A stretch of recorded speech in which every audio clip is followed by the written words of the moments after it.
dans votre nouvelle émission D'ailleurs et d'ici, un bouillon culturel de phénomènes de société. Pour cette première édition, en compagnie de nos invités et chroniqueurs, nous allons explorer tous les secrets de l'entrepreneuriat des quartiers.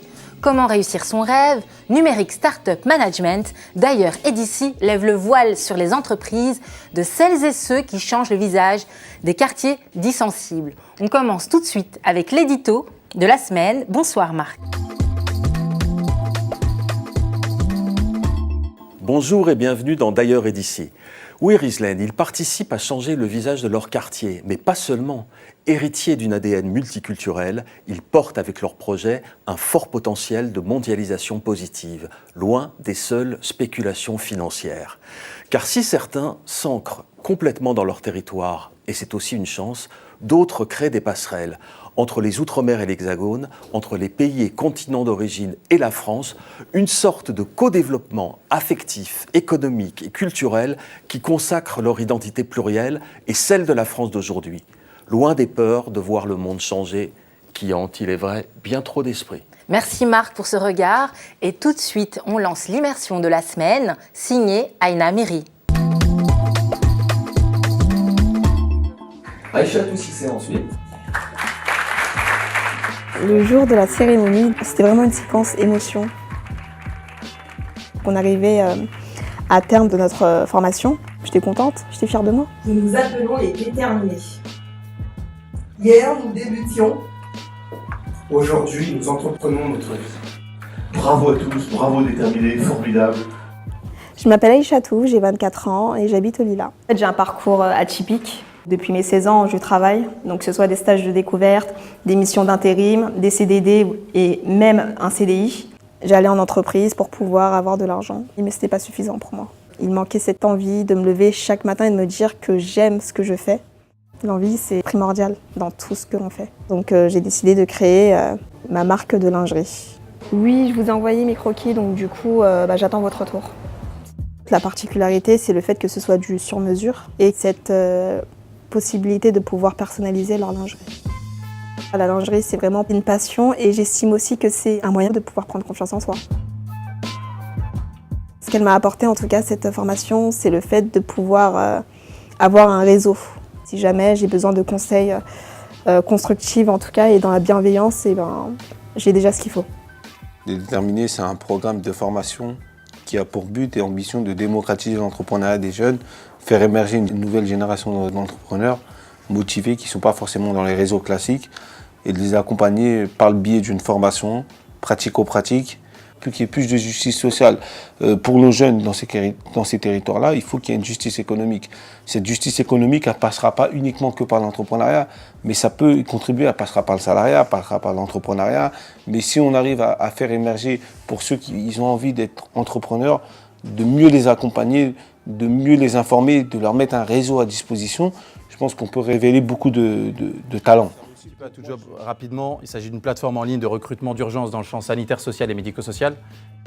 La problématique de l'entrepreneuriat des quartiers, c'est l'accès à un réseau, l'accès à l'information. C'est aussi le manque de confiance qu'on peut susciter, qui peut des fois s'expliquer. Il faut dire que chez les clients ou chez même les partenaires, ils parlent un certain code et on n'a pas forcément les codes pour accéder à ce milieu-là. Et du coup, on part avec un handicap. Il faudrait qu'il y ait plus de suivi et plus d'informations. Parce que par exemple, moi quand je voulais ouvrir ma société, j'ai été mal guidé. Ça veut dire j'allais poser une question par exemple à la mission locale ou à Pôle emploi, qui m'envoyait voir un autre organisme, et au final, il n'y avait pas d'aboutissement. On peut être très vite découragé. Quand on est seul dans son quartier, avec des gens comme, c'est un peu le cliché, mais les conseillères d'orientation qui vont nous dire oui, mais non, tu ne devrais pas faire ça, des conseils qui ne sont absolument pas adaptés à une personne, mais plutôt à un lot. Là, quand on est face à des gens qui nous considèrent comme un groupe et non pas comme un individu, c'est difficile. Je me rends compte qu'on a vraiment besoin de gens qui nous tendent la main, qui nous font confiance, qui nous disent que bien sûr que tu es crédible, bien sûr que tu vas réussir, et pourquoi pas toi ? Rien n'est impossible, tout est une question de motivation. Un désir, une action, l'envie d'être son propre patron et de créer son entreprise. Entreprendre lorsqu'on est issu de banlieue n'est plus de l'ordre de l'impossible. Même si entre clichés et barrières sociales, de nombreux jeunes se sentent parfois découragés, une nouvelle vague de jeunes entrepreneurs casse ces étiquettes et redore le blason de leur quartier, et comme le disait Marc, celui de la société française. Je suis entourée de chefs d'entreprise visionnaires, ils ont eu un rêve et ils l'ont réalisé. Bonjour Laurence Lascari. Bonjour. Vous dirigez la société de production de l'autre côté du périph'. Votre dernier film produit est L'Ascension avec Ahmed Silla. Bonjour Kader Djaouné. Bonjour. Vous êtes le patron de la chaîne de restaurants African Fusion et je suis ravie de vous accueillir sur le plateau de D'ailleurs et d'ici. Laurence, vous avez eu un rêve, vous avez fondé votre société de production. Quelle a été votre impulsion? Alors mon rêve étant plus jeune, c'était de travailler dans le cinéma. Et puis en grandissant, je suis passée par des phénomènes d'autocensure. Et puis ce n'est que vers la fin de mes études que je me suis autorisée à faire un virage pour me rediriger vers le cinéma. Et alors que je travaillais à New York pour un organisme qui s'appelle Unifrance, j'ai décidé de me lancer et créer une société. Et la première question que je me suis posée, c'est mais pourquoi créer une société? Il y en a déjà des milliers en France. Qu'est-ce que j'ai à apporter au paysage? Et très vite, je me suis dit, je vais mettre un peu de mon militantisme dans mon activité professionnelle. C'est-à-dire? C'est de dire qu'il n'y a pas que Paris dans la vie. On a un outil qui est assez incroyable, c'est le cinéma. Et plus largement, c'est l'art. Et à travers les écrans, c'est les représentations des gens qui se dessinent. Et avec mes productions, j'ai envie tout simplement de pouvoir refléter la société française telle qu'elle est.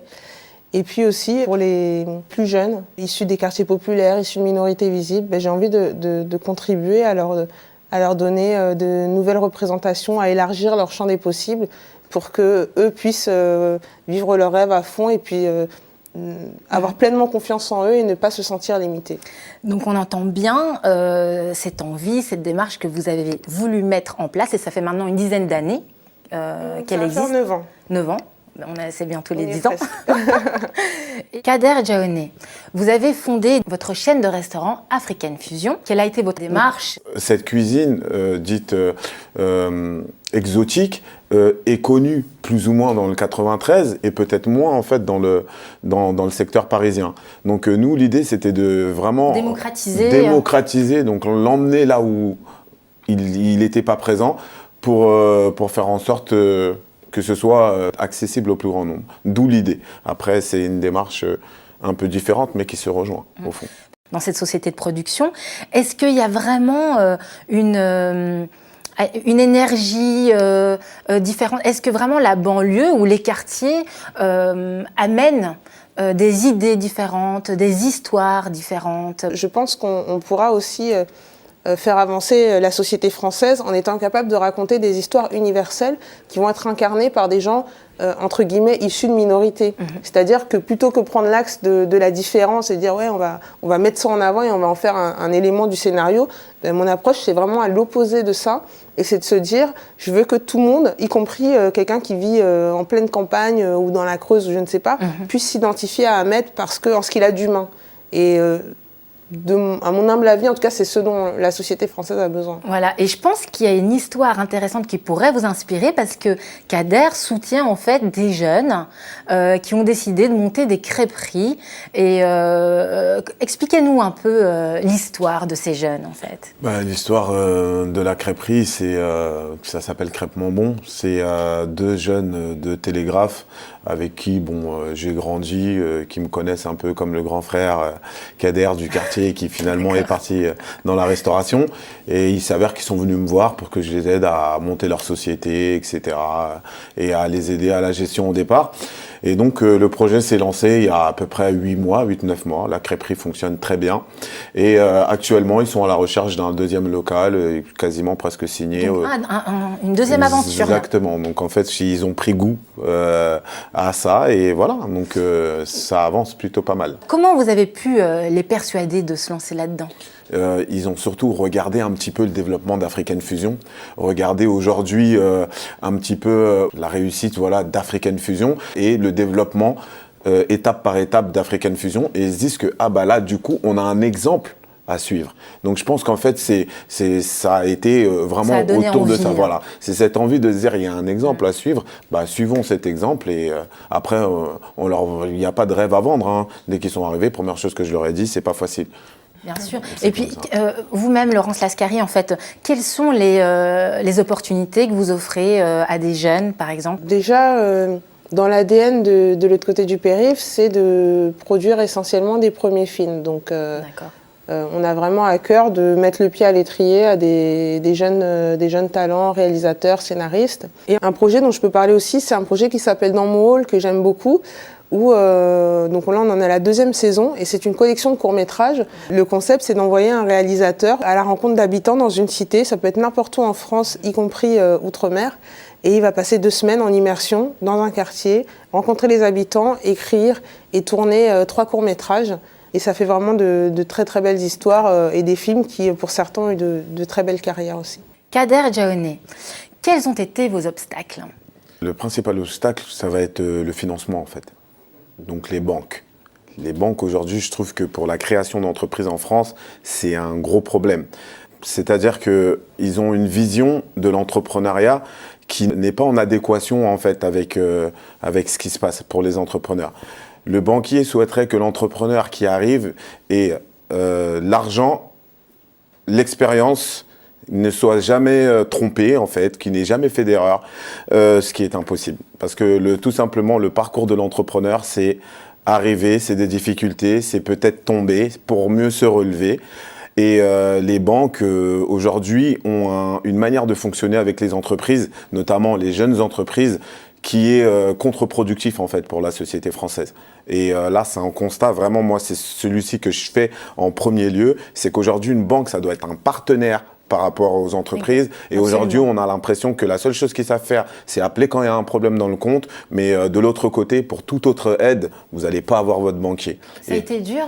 Très dur, vraiment. Vous avez failli abandonner lorsque vous avez trouvé des portes fermées? Non, c'est pas mon tempérament. C'est pas du tout mon tempérament. Donc plus on me ferme les portes, plus je dis non, celle-là, il faut que je la défonce. Mais c'est quand même plutôt fonceur. Mais peut-être que pour d'autres. Pour d'autres, tout à fait. C'est que je discute avec d'autres entrepreneurs qui, arrivés à cet obstacle, se disent si on n'a pas l'argent, on n'y va pas. Et comment vous avez pu contrecarrer en fait ces obstacles? Où vous avez trouvé cette aide financière dont vous aviez besoin? Ce qu'on appelle de la love money, c'est-à-dire qu'en fait c'est autour de la famille, des amis. Ça a été pour le lancement.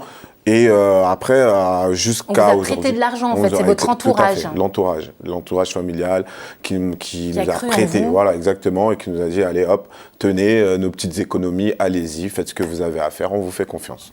Laurence Lascari, que pensez-vous de ce parcours de combattant? Malheureusement, je pense que c'est des difficultés auxquelles on peut s'attendre quand on a un profil entrepreneurial atypique. Aviez-vous déjà envisagé, par exemple, de fermer votre société de production parce que c'était trop compliqué? Oui. Mais je n'avais pas envie d'abandonner comme ça. J'ai mis mon cœur, mon âme, des années de travail. Et finalement, donc, quand c'était hyper difficile, ce que je me suis dit, c'est bien si je dois me cracher, ça sera spectaculaire. Donc j'ai dit je vais continuer et dans tous les cas, si jamais je dois tomber, j'aurais tout fait pour que ça n'arrive pas. Je me serais pas laissé tomber comme ça en toute discrétion dans un coin. Eh bien, spectaculaire, comme notre prochaine chronique de Walid Hajar. Nous allons éveiller notre imaginaire. Il nous parle entrepreneuriat et surtout littérature.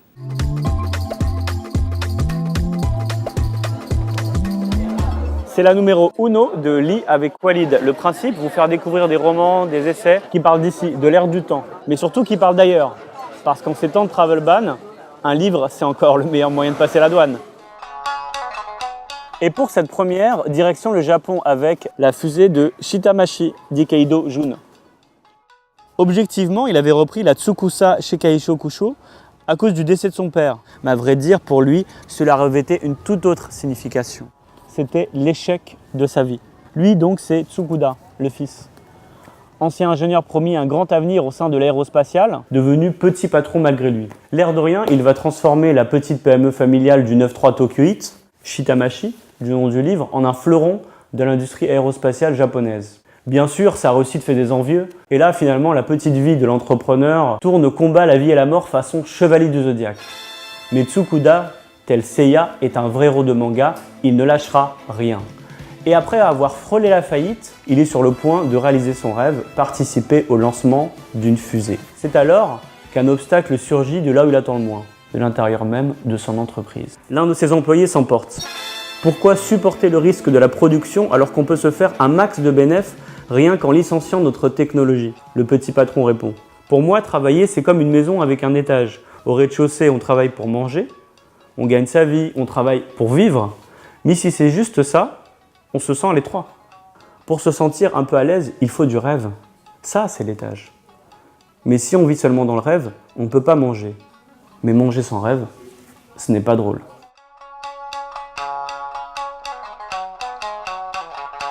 Voilà, c'est la feel good story de ceux qui se démènent et que je vous conseille vivement de lire.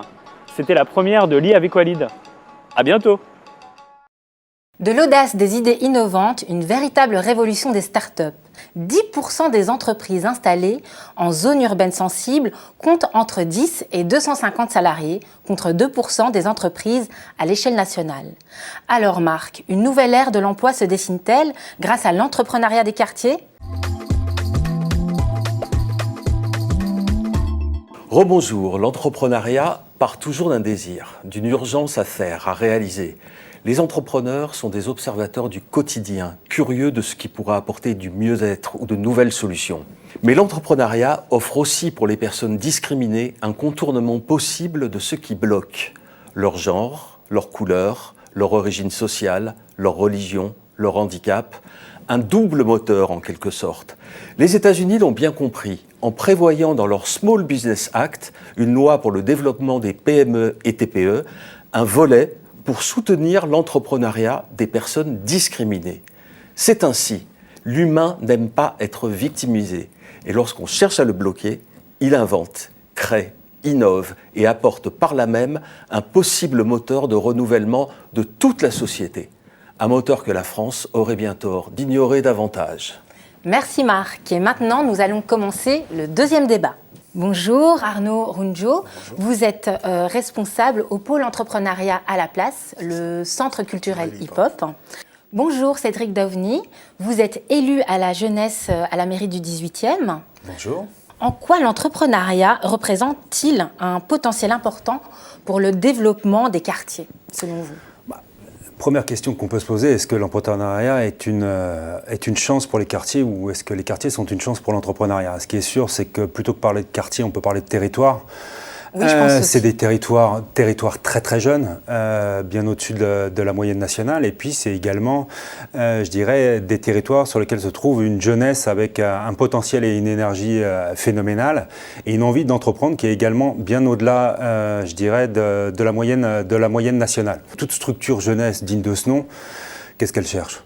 Elle cherche à parvenir à l'autonomie des jeunes. Et l'autonomie des jeunes, quelque part, c'est aussi en termes de qualité et de compétences, si je peux m'exprimer ainsi, des similitudes avec l'entrepreneuriat. C'est la créativité, c'est la responsabilité, c'est bien entendu les idées, c'est également le sens de la débrouille et l'esprit d'initiative. Pour moi, quelque part, entreprendre, c'est faire ensemble. Voilà, c'est une notion qui est éminemment Et comment importante. réagissent les jeunes je veux dire, face à l'entrepreneuriat, est-ce que ça leur parle ? C'est quelque chose qui leur parle parce que c'est la possibilité, je dirais, assez rapidement, il semble pour eux, de pouvoir passer d'une idée à sa concrétisation. Sur une période où vous êtes en situation de crise, la question sur laquelle qu'apporte aujourd'hui l'entrepreneuriat, c'est que plutôt que, je dirais, subir les aléas de la vie, créer son propre emploi aussi peut être véritablement un atout majeur. Arnaud Roggio, vous êtes à la place. Tout à fait. Que vous êtes vraiment dans une démarche d'ouverture, de démocratisation, c'est-à-dire en Alors, fait. pour expliquer déjà, le centre culturel dont on parle est un centre culturel dédié à la culture hip-hop à la base. Voilà, donc une culture bien précise avec ses codes, enfin son fonctionnement. Donc voilà. Et son histoire. Et son histoire aussi, tout à fait. Je pense que la première vocation de cet équipement, c'est ça, c'est d'ouvrir la culture hip-hop à tout le monde et de permettre aux gens de comprendre et de découvrir justement les différentes différentes disciplines qui... D'autant que dans le hip-hop, il y a beaucoup d'entrepreneurs, en fait. Il y a beaucoup de... oui, totalement. Étant donné que c'est... si on connaît un peu l'histoire de cette culture-là... Les entrepreneurs du rap... Voilà, j'ai entendu le mot do it yourself tout à l'heure. C'est typiquement la culture qui peut être la valoriser. Étant donné qu'en fait, à l'époque, quand on voulait faire quelque chose dans cette culture, que ce soit la musique, même danser, on était obligé soi-même de créer son activité. Il n'y avait pas de lieu où on arrivait et bonjour, voilà, j'ai mon CV du hip-hopper, donc est-ce que vous voulez m'embaucher? Non, donc on était obligé de créer si on voulait faire quelque chose. Et donc voilà, donc dès le départ, c'était une culture de je fais moi-même, pour moi-même ou pour ma communauté, donc communauté hip-hop. Voilà. D'accord. L'esprit entrepreneurial était déjà présent. Oui, et c'est devenu aujourd'hui un mouvement, je veux dire, international, extraordinaire. Totalement, oui. Quels sont les types de projets que vous soutenez On accompagne des projets assez variés au niveau de la place. Donc ça va justement de la personne qui crée son application pour justement permettre à des studios d'enregistrement de rencontrer des artistes et vice-versa. À des personnes qui vont créer juste un outil simple qui serait un camion qui fera le tour des quartiers ou populaires ou autres, ou même en événementiel, pour présenter justement la notion de DJing. Cédric Daveny, vous avez une ambition, créer une émission de télé-réalité sur l'entrepreneuriat. Est-ce que vous pouvez nous dire quelques mots en fait? Oui, bien sûr. De mon point de vue, on arrive à satiété, je dirais, des émissions autour de la cuisine, de la pâtisserie et de la mode. Il serait intéressant justement qu'une émission comme Startup, celle qu'on souhaite développer, puisse approcher la question de l'entrepreneuriat de manière pluridisciplinaire. Et je dirais, voilà, dans l'ensemble de son champ, il n'y a pas que le numérique, il y a aussi l'artisanat, il y a aussi entreprendre, c'est aussi d'une certaine manière pouvoir créer une association. Et on sait bien aujourd'hui quelle est l'importance du tissu associatif sur un certain nombre de territoires, qu'ils soient ruraux ou quartiers prioritaires, pour tisser et maintenir du lien. Et c'est une émission dont le but est de mettre, je dirais, du temps de cerveau disponible pour pouvoir réfléchir et pouvoir se stimuler. Mais la question du numérique, elle est éminemment importante parce qu'une émission de télévision aujourd'hui, elle serait rien sans une plateforme numérique. Cette plateforme numérique, c'est un espace où vous pouvez concentrer un maximum d'informations, surtout un échange direct entre créateurs d'entreprises, repreneurs, pour pouvoir s'échanger, je dirais, à la fois les bons plans sur toutes ces questions-là, puis également... Une sorte de Tinder de l'entrepreneuriat. Ça pourrait être ce type-là, en tout cas c'est éminemment important. Et puis, on sait très bien, et on le disait en début d'émission, que celles et ceux qui réussissent, c'est lié aussi à la persévérance, à la détermination, mais aussi à l'accompagnement. Arnaud Ruggiu, vous en pensez quoi en fait?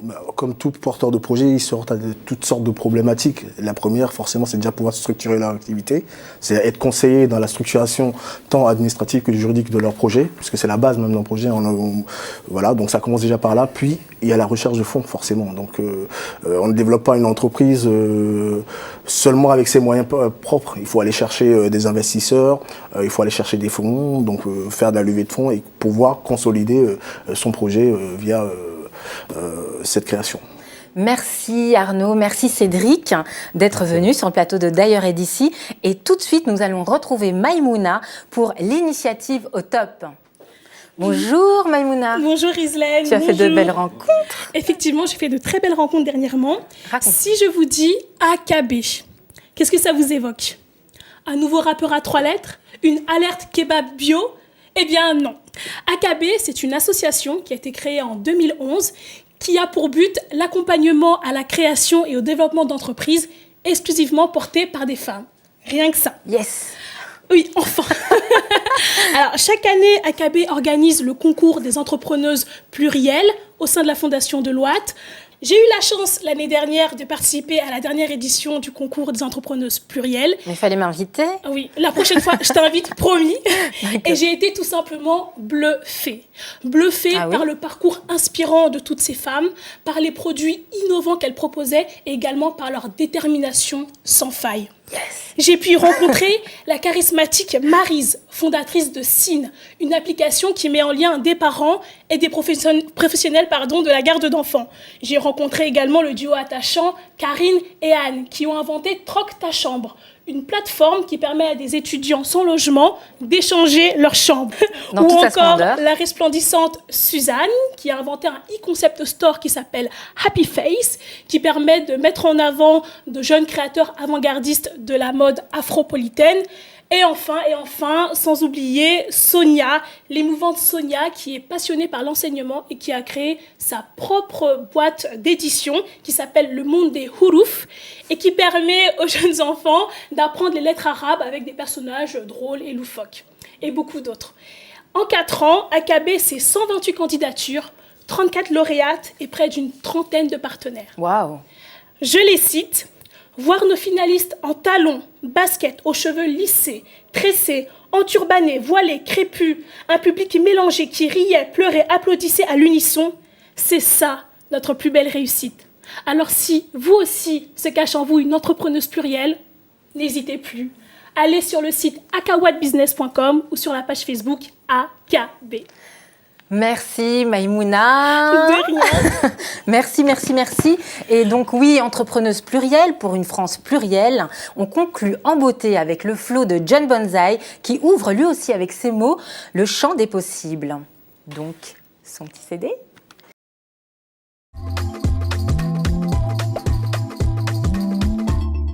Savoir voir, savoir faire, faire savoir.